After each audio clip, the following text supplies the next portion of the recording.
All right. We're going to focus on a really nice technique in Photoshop called the Quick Mask tool. Now, masking in Photoshop basically means that you're going to mask something. You're going to block something out of an image. There are many different ways to do this. Actually, three main ways, I guess, to do it, and we've done them in class. But what I want to do is I want to show you the Quick Mask tool. In some instances, it's the appropriate tool to use. In a couple of other instances, you're probably going to try to use a couple of tools that we've used earlier. That we've used the lasso tool, and I like to use the polygon lasso, but you've got three choices there. A lasso, which is a freehand tool, and then the polygon lasso, which lets you mark points, and then the magnetic lasso allows you to, it basically picks up on the different variations of color in and it kind of clicks your points for you. So you need to practice with those tools. But when you select that part of the object, the concept there is that you're selecting it for a reason. You either want to duplicate it or you want to possibly knock it out or mask it out. The Quick Mask tool allows you to do that same type of thing, and it's in some instances it works pretty good. Masking in general, anytime you're selecting something, there's a little bit of tediousness involved in it, so you kind of have to allow yourself some time to practice. So what we're going to do is we're going to click on this Quick Mask tool. Now, Quick Mask tool, it's the little, it looks like a little, I guess, square with a circle in the middle of it. And the minute it's selected, you'll notice that when you put your mouse over it, you'll know that it's engaged because it turns pink. And then the part in the middle that's selected is still the clear, the white color. Two parts to this. Once you engage this tool, you then need to go up and you have to pick a brush tool.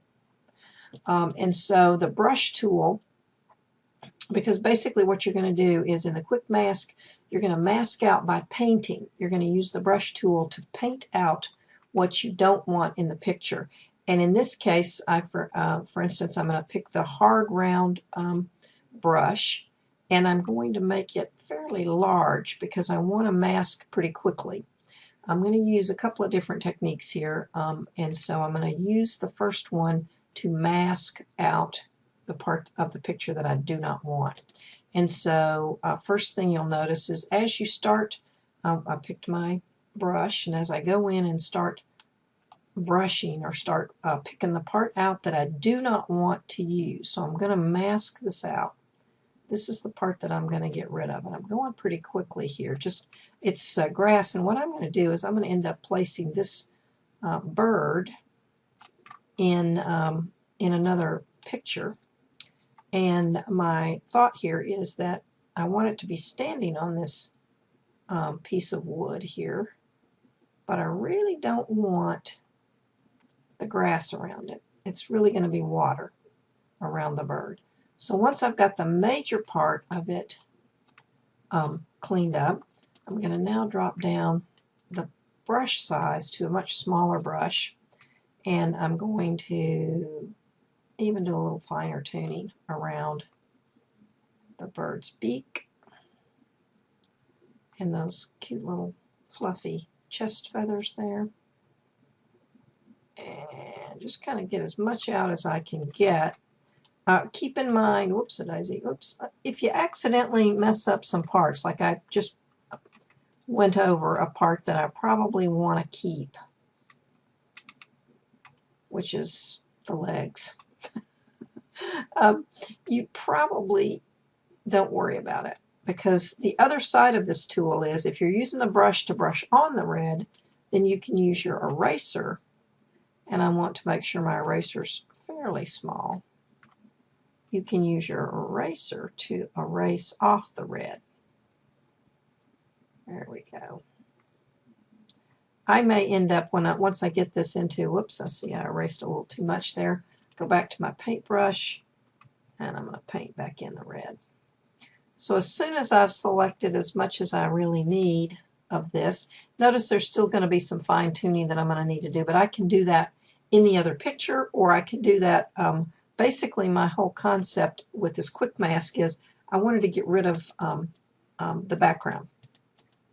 So I've made sure that my layer, because sometimes when you open up a picture, this layer it says background, and it's because it's the first layer. So I've converted it to a layer, and now I'm ready to turn off my quick mask, and you'll notice that what has happened is it looks like I have selected. So basically now I have selected everything but the background. And in this particular picture, if I want to get rid of the background or delete it, I'm going to have to go up to the Select tool and inverse my selection. Let me show you why. If I go back and inverse again, so that now this is the way it came out. If I hit my delete key here, it gets rid of what I'm really trying to select. So I want to undo, and remember our rule, undo is your friend. And so I now basically want to select everything but the bird. So I'm going to go in and I'm going to inverse my selection. I go to Select and Inverse. Now when I hit the delete key, it's deleted everything but the bird in the picture. So I'm ready now to deselect. Don't need to select anymore. So I'm ready now to take this bird and actually place it in the other picture. So I'm going to, you notice I've got my lake picture here. I'm going to pull the bird down or undock it, and you'll see that here's my lake picture.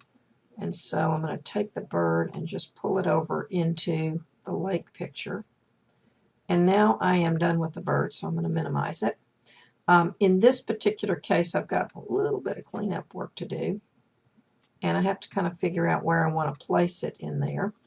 And I'm going to have to zoom in so that I can, and so I hold down my control key and do the plus, and that zooms it in for me. In this case, I'm definitely going to have to do some cleanup because I've obviously gotten some, let's see, I'm going to use my eraser tool and pull my brush down a little bit tighter. So you can see what I'm doing here. Basically, I've selected my brush, so I have my, or I'm selecting my eraser tool, and to select how thick the eraser is going to be, I have to come to my eraser palette or whatever the size, and I can pick the style of the eraser as well as the size of it. So from that point on, I can clean up my little bird a little bit here. Oops, a daisy. Sharpen up the color around his nose. And here again, this is a little bit, it's a little bit of the tediousness of trying to do this type of work in Photoshop. It doesn't really matter where you do it. It's kind of neat that you can do it in Photoshop. And here I'm going to use a little different technique. And what I mentioned is that there's several different tools that you can use for everything. If I use my wand and I ask my wand to be, well, let's see what happens if I click it on the, yeah, there we go. I can click out some of this green area using my wand tool, and that also helps me kind of clean up the green area around his cute little feathery mane there. And then to clean it up even more, I can go back to the eraser tool. Whoops, I want to make sure that I have deselected any of those pieces before I actually start coming back in and cleaning that up. That needs to be even smaller, doesn't it? As we go back in, I'll just kind of clean that up a little bit more so that I can kind of see that I've got some feathers going there. There we go. And obviously we can clean it up even more as we're going. I use Control plus to zoom out. I'm going to use Control minus to pull it back in. And obviously to make this color match a little bit better, I'm going to go into my image and hue and saturation, and I'm going to change the color a little bit. Oops, let's see, which way do I want to go? Probably Probably not too much there, but I'll probably desaturate him a little bit to kind of get him to fit in a little bit more with the colors in that picture. So it hits a little bit more there. And then I can go in and finish the rest of my composition for this picture, whether it's adding text or a border. But the concept there is that we have created a mask that masked out everything in the background so that I can drop it right into the picture that I want to use it for. And that's really what you're trying to do when you do any type of masking. You want to mask out something in order to get rid of the background or get rid of a part of the picture that that you don't want to select. So anyway, hope that helped, and we'll see you later. Bye now.